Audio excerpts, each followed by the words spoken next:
देवळाली पोस्टकडील गुन्हा register number 193/2023 भारतीय दंडविधान कलम 326, 323, 504, 506, 34 या गुन्ह्यातील आरोपी यास गुन्हे शाखा युनिट 2 कडील पोलीस हवालदार गुलाब सोनार यांनी ताब्यात घेऊन कामगिरीचा धडाका सुरू केला.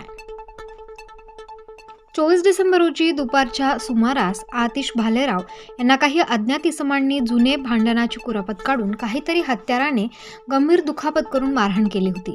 त्यामुळे आतिश भालेराव यांनी दिलेल्या तक्रारीवरून देवळाली पोलीस स्टेशनकडील गुन्हा रजिस्टर नंबर 193/2023 भारतीय दंडविधान कलम 326, 323, 504, 506, 34 प्रमाणे गुन्हा दाखल करण्यात आला. सदर गुन्ह्याचा युनिट 2 कडून समांतर तपास सुरू असताना पोलीस हवालदार गुलाब सोनार यांना सदरचा गुन्हा हा रेकॉर्डवरील आरोपी अरमान मेहरबान सय्यद वय वर्ष 21 राहणार बजरंगवाडी संताजीनगर नाशिक याने त्याच्या साथीदारांसह मिळून केला असल्याची खात्रीशीर गोपनीय माहिती मिळाली होती.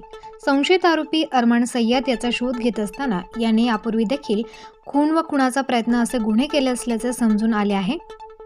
पोलीस हवालदार गुलाब सोनार यांना अरमान सय्यद हा भद्रकाली दूध बाजार येथे येणार असल्याची गोपनीय बातमी मिळाल्याने त्यास पोलीस निरीक्षक रणजित नलवडे यांच्या मार्गदर्शनाखाली पोलीस उपनिरीक्षक संदेश पाडवी, सहाय्यक पोलीस उपनिरीक्षक बाळू शेळके, पोलीस हवालदार गुलाब सोनार, प्रशांत वालझाडे, पोलीस नाईक नितीन फुलमाळी अशांच्या पथकाने त्यास सापळा रचून कारवाई करून ताब्यात घेतले असून त्याने गुन्हा केला असल्याबाबत कबुली दिल्याने त्यास पुढील कार्यवाहीकरिता देवळाली कॅम्प पोलीस स्टेशनला हजर करण्यात आले आहे.